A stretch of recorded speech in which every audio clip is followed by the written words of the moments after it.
একদিন সন্ধ্যাবেলা কিছুদিন আগে কলেজ থেকে পাশ করে বেরিয়ে যাওয়া কয়েকজন বন্ধু মিলে তাদের কলেজের সবথেকে প্রিয় প্রফেসরের সাথে দেখা করতে তার বাড়ি গেল।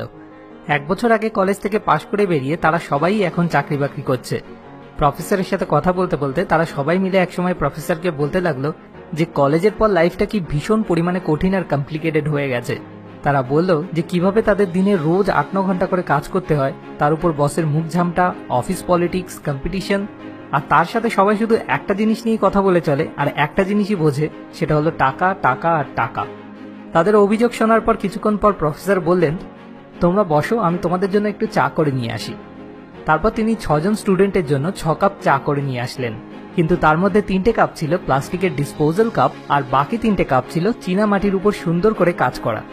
প্রফেসর তাদের বললেন একটু উঠে এসে যার যার চা নিয়ে নিতে। ব্যাস, সেকেন্ডের মধ্যে তর্কতর্কি শুরু। না না, ওই কাপটা আমার, তুই কেন পাবি ওটা? আর একজন বলল, ভাই গাড়িটা আমি চালিয়ে নিয়ে এসেছি, তাই ভালো কাপের চাটা আমার পাওয়া উচিত। ও আচ্ছা, তাই নাকি? ঘরে সবার আগে কে ঢুকলো? এভাবে হাসাহাসি করতে করতে তারা একে অপরের সাথে সেই বাচ্চাদের মতো ঠেলাঠেলি করতে শুরু করে দিল। বন্ধুগুলোর মধ্যে একটা শান্ত প্রতিযোগিতা শুরু হয়ে গেল। যখন ফাইনালি বন্ধুদের লড়াই থামলো আর চা হাতে নিয়ে যে যার জায়গায় বসলো, তখন প্রফেসর তাদের দিকে তাকিয়ে একটা মৃদু হাসি হেসে বললেন, দেখলে, এটাই হচ্ছে সমস্যা।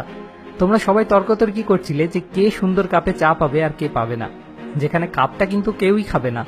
আসল জিনিসটা হলো চা, যেটা কিনা সব কাপেই একই। ঠিক এরকমই আমাদের জীবনের মূল উদ্দেশ্য কিন্তু খুশি থাকা, আর তার জন্যই আমাদের কিছু ক্ষেত্রে টাকার দরকার হয়। কিন্তু অনেক সময় আসল উদ্দেশ্যটা ভুলে নিজের খুশিকে বিসর্জন দিয়ে আমরা টাকার পিছনে অকারণে বোকার মতো ছুটতে থাকি।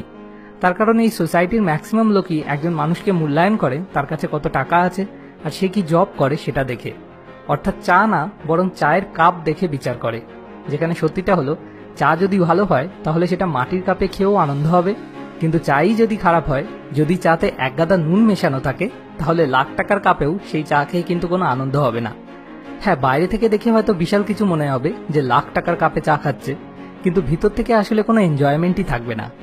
কিন্তু তার মানে এই না যে আমাদের জীবনে টাকার কোনো মূল্য নেই, অবশ্যই আছে, কিন্তু সেটা ঠিক কতটা, এটাই বুঝতে আমরা ভুল করি।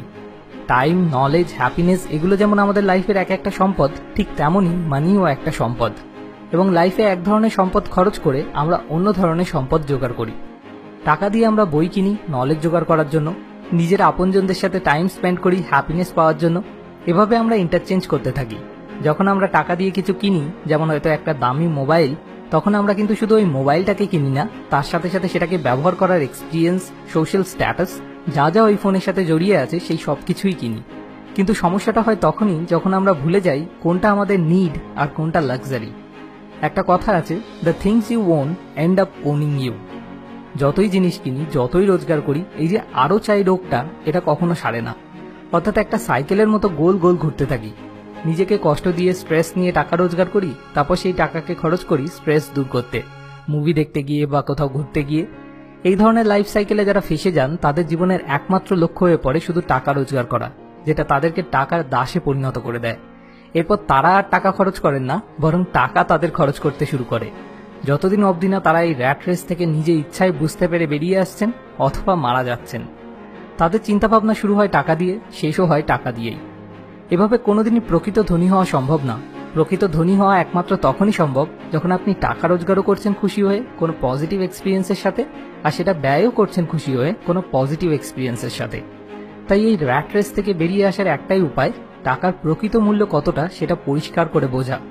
জীবনে খুশি থাকার জন্য অনেক কিছু দরকার, হেলথ, রিলেশনশিপ, মানি তার মধ্যেই একটা, সমস্ত কিছু না।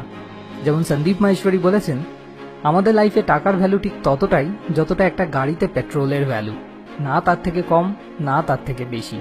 পেট্রোল ছাড়া গাড়ি চলবে না, কিন্তু শুধুমাত্র পেট্রোল ভরার জন্য আমরা কেউ গাড়ি চালাই না। পেট্রোল ব্যবহার করি শুধু গাড়িটাকে এক জায়গা থেকে অন্য জায়গায় নিয়ে যেতে। ব্যাস, এটুকুই। সবশেষে আপনার কাছে একটা ছোট্ট অনুরোধ, যদি এই ভিডিওটি থেকে আপনার নিজের জীবনের কোনো সমস্যার সমাধান খুঁজে পেতে সত্যি এতটুকুও কোনো সাহায্য হয়ে থাকে, তাহলে অবশ্যই এই ভিডিওটি আপনার বন্ধু এবং বান্ধবীদের সাথে শেয়ার করুন, কারণ শেয়ার করে আপনিও কারোর জীবন বদলে দিতে সাহায্য করতে পারেন। পরের ভিডিও পরের রবিবার। Thanks for watching. More wisdom, more solution, better life.